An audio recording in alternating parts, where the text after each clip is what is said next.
राधे राधे दोस्तों, कान्हा वासु चैनल में आप सभी लोग का स्वागत। दोस्तों आज हम जानेंगे पाप मोचनी एकादशी के दिन अनजाने से भी हम ये गलतियां बिल्कुल भी नहीं करनी है, वरना हमारा जो व्रत है वो बिल्कुल अधूरा रह जाएगा। तो हमें भूल कर भी ये गलतियां नहीं करनी है। ये गलतियां जानने के लिए आप वीडियो के अंत तक बने रहें। चैनल को लाइक सब्सक्राइब जरूर कर दें, बेल आइकन का बटन दबाना ना भूलें, जिससे कि आने वाली नोटिफिकेशन आप लोगों के पास जरूर पहुंचे। और दोस्तों कमेंट बॉक्स में राधे राधे लिखना बिल्कुल ना भूलें। दोस्तों हमें पाप मोचनी जो एकादशी है उस दिन हमें ये गलतियां बिल्कुल भी नहीं करनी है। व्रत दसवीं से शुरू होता है, तो दसवीं तिथि से हमें नियम ले लेना है।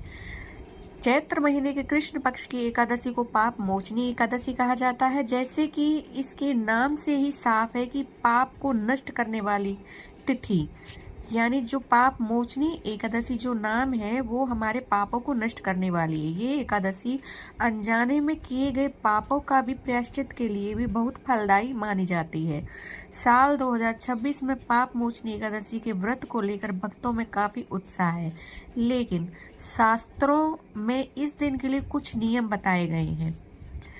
वैसे तो हर एकादशी का अपना महत्व होता है, हर एकादशी में ही सभी नियमों का पालन करना होता है, क्योंकि एकादशी व्रत में जो एकादशी व्रत की पूर्ण व्रत की प्राप्ति तभी होती है जब हम दसवीं तिथि से नियम लेते हैं।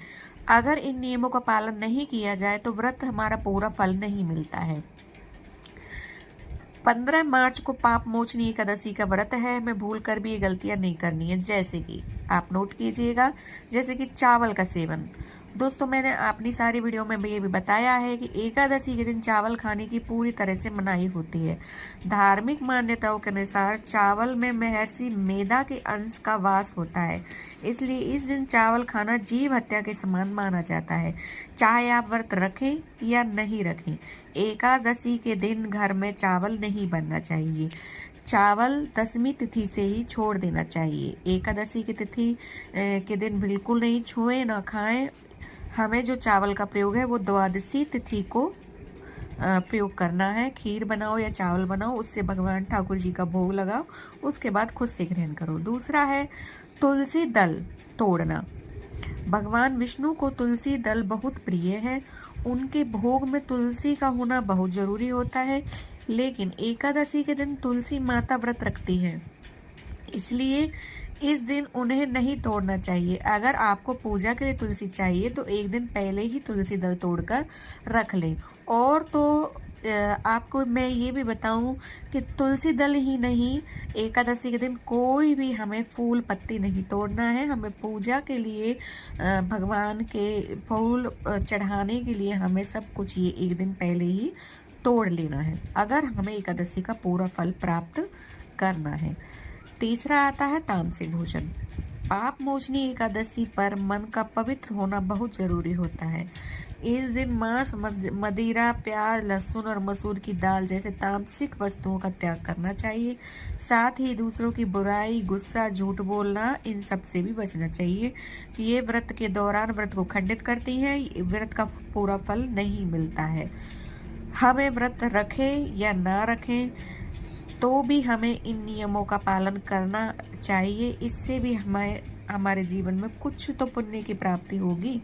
तो इसलिए हमें व्रत नहीं भी रखें, अगर किसी कारणवश नहीं भी कोई रखता हो तो आप कम से कम ये नियमों का पालन करेंगे तो भगवान प्रसन्न होंगे और कुछ फल की प्राप्ति जरूर होगी।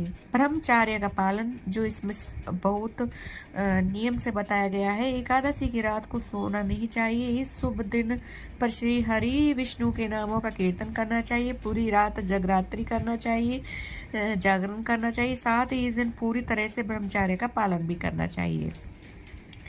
एकादशी का जो नियम है वो दसवीं की रात से शुरू हो जाता है। दसवीं को सूर्यास्त के बाद भोजन नहीं करना चाहिए। अगर किसी को करना है तो वो फल ले सकता है, या फलहार वाले जो कि हम नवरात्रि में भोजन करते हैं, कुट्टू का आटा, सिंगाड़े का आटा, ये हम अगर किसी पे नहीं होता है तो इसका हम सेवन कर सकते हैं। ऐसे में हरिवासर में की पहली चौथाई अवधि के दौरान व्रत कभी भी ना खोलें।